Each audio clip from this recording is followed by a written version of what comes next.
सुना। हाँ बोला। सुना पड़ोसी तनी काम चलावा, बनी अकेला तनी हाथ बटावा। सुना पड़ोसी तनी काम चलावा, बनी अकेला तनी हाथ बटावा। बाकी मिली के लहरिया लूटाना, एहो लूटाना, हाँ लूटाना।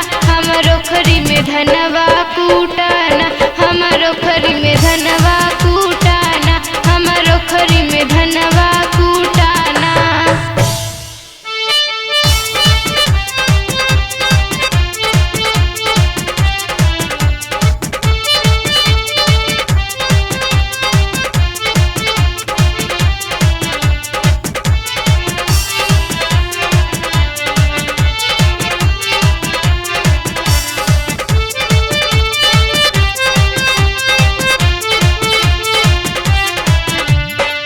चढ़ल जवानी में पगलैलू, ऐसा नशा चढ़ल बा हो। अच्छा।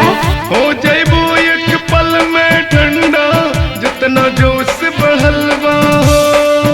ऐसन बात का? चढ़ल जवानी में पगलैलू, ऐसा नशा चढ़ल बा हो। ठीक बा। हो जैबो एक पल में ठंडा, जितना जोश चढ़ल बा हो।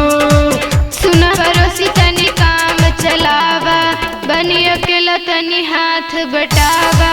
सुना पड़ोसी तनी काम चलावा, बनी अकेला तनी हाथ बटावा।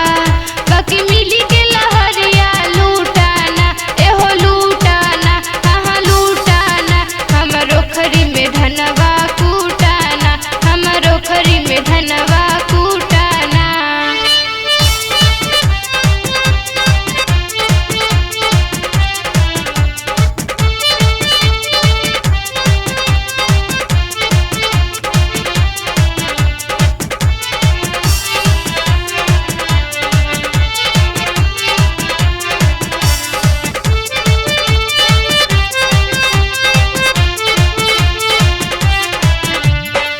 ऐसन जवानी में ए बबुनी, तू काहे पगलैलू हो। अपने जवानिया के काहे ना रानी तू संभरलू हो। ऐसन बात का?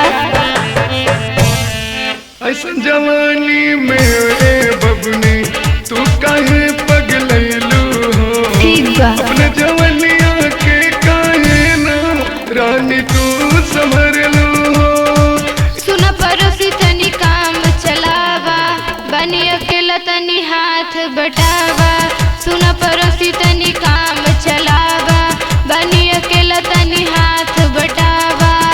बाकी मिली के लहरिया लूटाना, एहो लूटाना, हाँ लूटाना। हमारो खरी में धनवा कूटाना, हमारो खरी में धनवा कूटाना। बड़ू जवान संगे लूटल लहर हो, फिर से न आई रानी 16 के उमर हो। बड़ू जवान संगे लूटल लहर हो। अच्छा। फिर से न आई रानी 16 के उमर हो। ऐसन बात आज का? बोतल के कनेक्शन गोरी टूटे दा, हाँ हो टूटे दा, एहो टूटे दा। अपने ओखरी में धनवा कूटे दा, अपना ओखरी में धनवा कूटे दा, अपना ओखरी में धनवा कूटे दा। ठीक बा, तैयार बानी जा।